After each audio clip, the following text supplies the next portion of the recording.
there, my fellow wedding florist friends, and welcome to the Wedding Florist Social Podcast. This is the podcast for wedding florists to learn all about acing their online presence.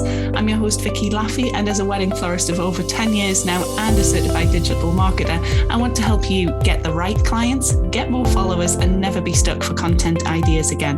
Click the link in my description to get your free Wedding Florist Guide to social media content creation today.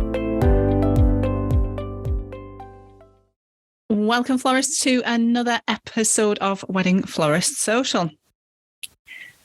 Now, florists, please stop asking online for ideas and inspiration from other florists all the time. I know it's a bit of a controversial one today. Maybe I am shooting myself in the foot. Maybe I'm going to get backlash for it, but I just see so many people on Facebook groups, so many florists asking things like, a bride sent me this inspiration picture. Has anyone worked with this style before? If so, do you have any suggestions or ideas? Or maybe a client is asking for XYZ. What do you think I should do? Things like this. It's not a conclusive list, but things along those lines. I'm sure we've all seen posts like that on florist Facebook groups. Now, hang on, before you say anything, before I get jumped upon, I don't think there's anything wrong with using these online platforms to bounce ideas off of each other or, share ideas. And I'm certainly not saying that we should never ask for help. However, I think people who ask this regularly, often, habitually, I think this often comes from a place of insecurity or inexperience, and I think that has to be addressed a little. So it's not a terribly long one today, not a terribly long podcast. I think this is an important thing to mention, especially now that there are more florists than ever around, and there's a lot of people who are choosing to specialize in purely weddings and events. I think it's really important to address. And let's address those insecurity and experience. I think in terms of insecurity, first of all, I just want to reassure you that, not only do you not need to always be asking because, you have that creativity and imagination inside of you already, but crucially, you bringing your own creativity, your vision, your skills, etc., to the table is what sets you apart from other florists, guys. This is the thing, that there is not just one way of doing things. There is not just one design. Quite often, when these potential clients of ours are sending you inspiration pictures, they are not saying, "I want this exact bouquet." People should come to you for your style. And it's likely that these potential clients are approaching a couple of other florists for quotes, for example, and have been scoping you all out online, looking at your Instagram, all that sort of thing. Now, in order for them to book you, you need to stand out somehow, and they need to love your work, right? So if your previous work is just stuff you've made because other people have given you the idea or told you what flower types to use and so on, then it's only really partly your work. And it's not really showing you or your brand off to its full extent. And just to reiterate what I said earlier, there is nothing wrong with asking now and again. We've all been there. I'm sure I've done that myself earlier on in my career. There's nothing wrong with asking, look, I'm at a loss here. I want to do this for a client. Can somebody just help?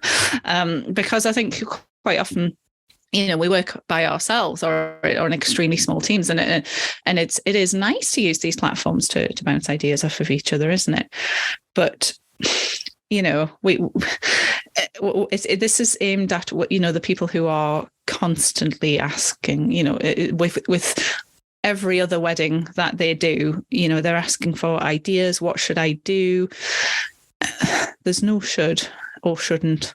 There is just you. So yeah, it's not showing you off or your brand off to its full extent.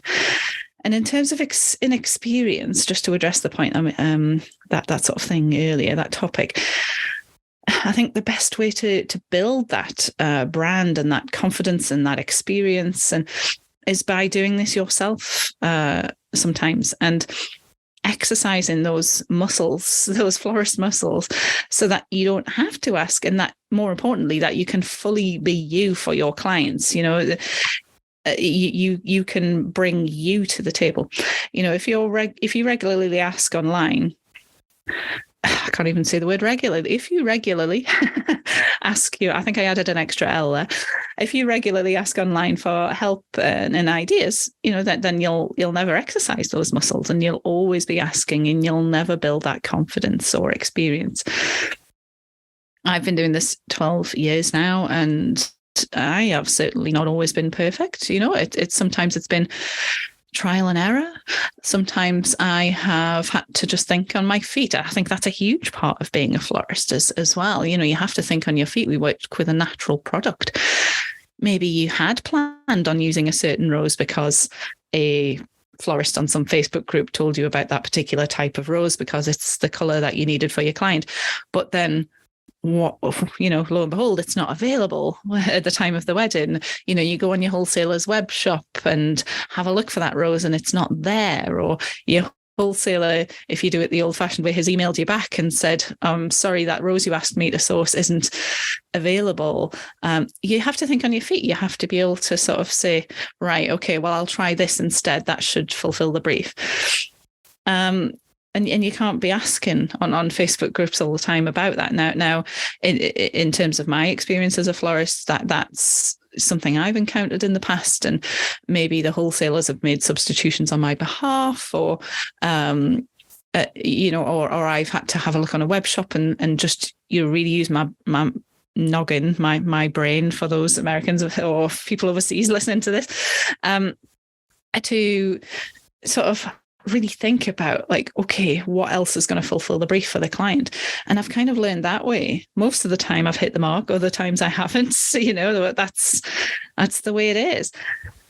I would just say, finally, remember you are a creative person with a natural talent as well. This is why you got into floristry in the first place. So I would say just trust that and start using your talent.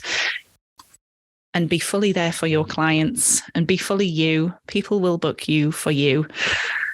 And so I hope that helps. I hope it gives you a bit of confidence, a bit of a nudge in the right direction. I would love to hear your feedback on this one. Please do reach out to me online, and maybe drop me a Facebook or Instagram message. DM me on Instagram at the Content Quarter, or reach out to me on email, hello@thecontentquarter.co.uk. Love to hear your feedback on this one, and any suggestions for future topics too, as always. So I will leave you at that, my lovelies, and I look forward to seeing you on the next episode. So take care and flower on. Well, thanks so much for listening all the way to the end of Wedding Florist Social. Remember to hit subscribe so that you don't miss out on any future episodes. And if you want access to some free community and support, then head across to Facebook and look me up on the Worldwide Wedding Florist Community Group. I look forward to seeing you there.